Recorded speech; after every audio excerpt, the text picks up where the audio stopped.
Assalamualaikum warahmatullahi wabarakatuh. Hai anak-anak, hari ini kita akan mempelajari mengenai bunyi dan sifat-sifat bunyi.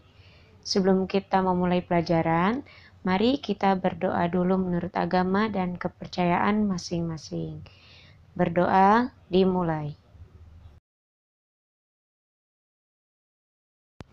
Anak-anak, kita tentu sudah tidak asing lagi dengan apa yang namanya bunyi. Karena setiap hari kita pasti selalu mendengar bunyi. Lalu, apa sih arti dari bunyi itu sendiri?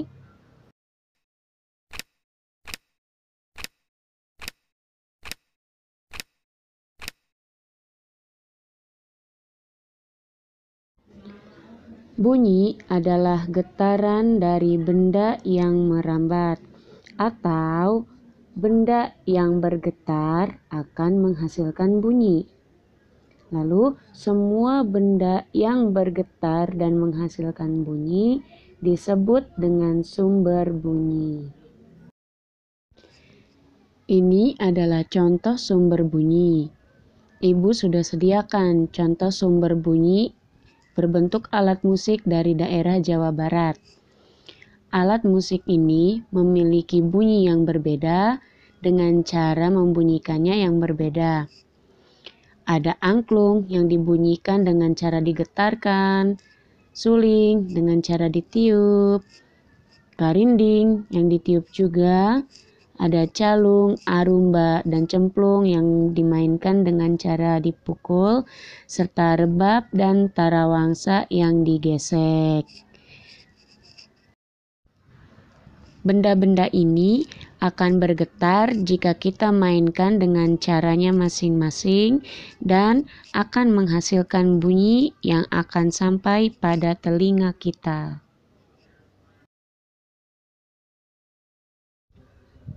Sifat-sifat bunyi yang akan kita pelajari ada 3. Yang pertama, memerlukan media perantara.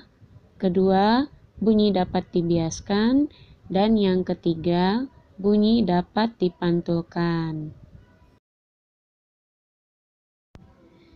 Sifat bunyi yang pertama yaitu bunyi memerlukan media perambatan.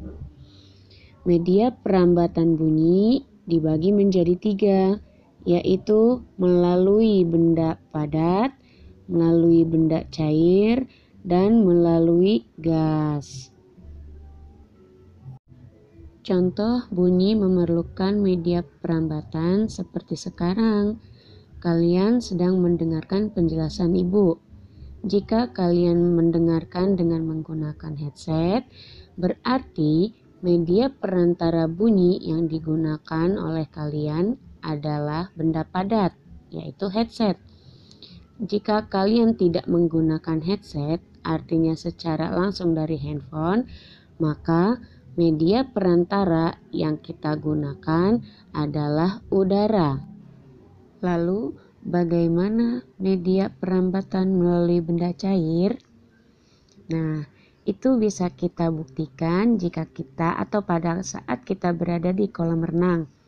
Pada saat kita menyelam, kita masih bisa mendengar suara-suara orang yang sedang berbicara yang tidak ikut menyelam, atau mereka sedang berada di atas permukaan air.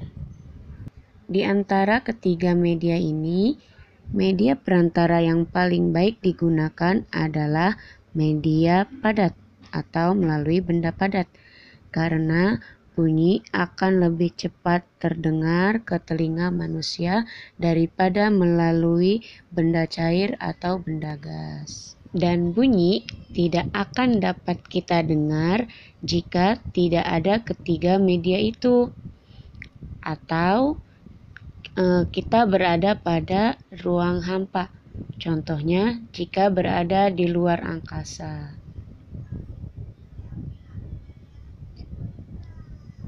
Sifat bunyi yang kedua yaitu bunyi dapat dibiaskan. Maksudnya, bunyi yang dihasilkan tidak sekeras aslinya. Bisa jadi lebih keras atau bisa jadi lebih pelan. Contohnya, Suara petir terdengar lebih keras pada malam hari dibanding pada siang hari, karena pada malam hari suhu udara bawah lebih dingin daripada suhu udara di atas. Sifat bunyi yang ketiga yaitu bunyi dapat dipantulkan. Bunyi dapat dipantulkan jika mengenai suatu penghalang atau benda yang memiliki permukaan keras sehingga dapat terjadi gema ataupun gaung. Gema adalah bunyi pantul yang terdengar setelah bunyi asli. Contohnya, jika kita berteriak di bukit atau di dekat tebing, nanti akan ada suara yang mengikuti setelah kita. Namun itu adalah suara kita sendiri. Sedangkan gaung yaitu bunyi pantul yang terdengar hampir berbarengan dengan bunyi asli. Contohnya, jika kita berbicara di dalam kamar tertutup atau di dalam studio musik.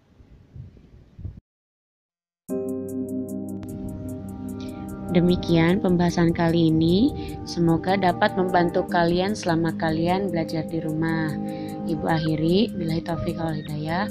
Wassalamualaikum warahmatullahi wabarakatuh.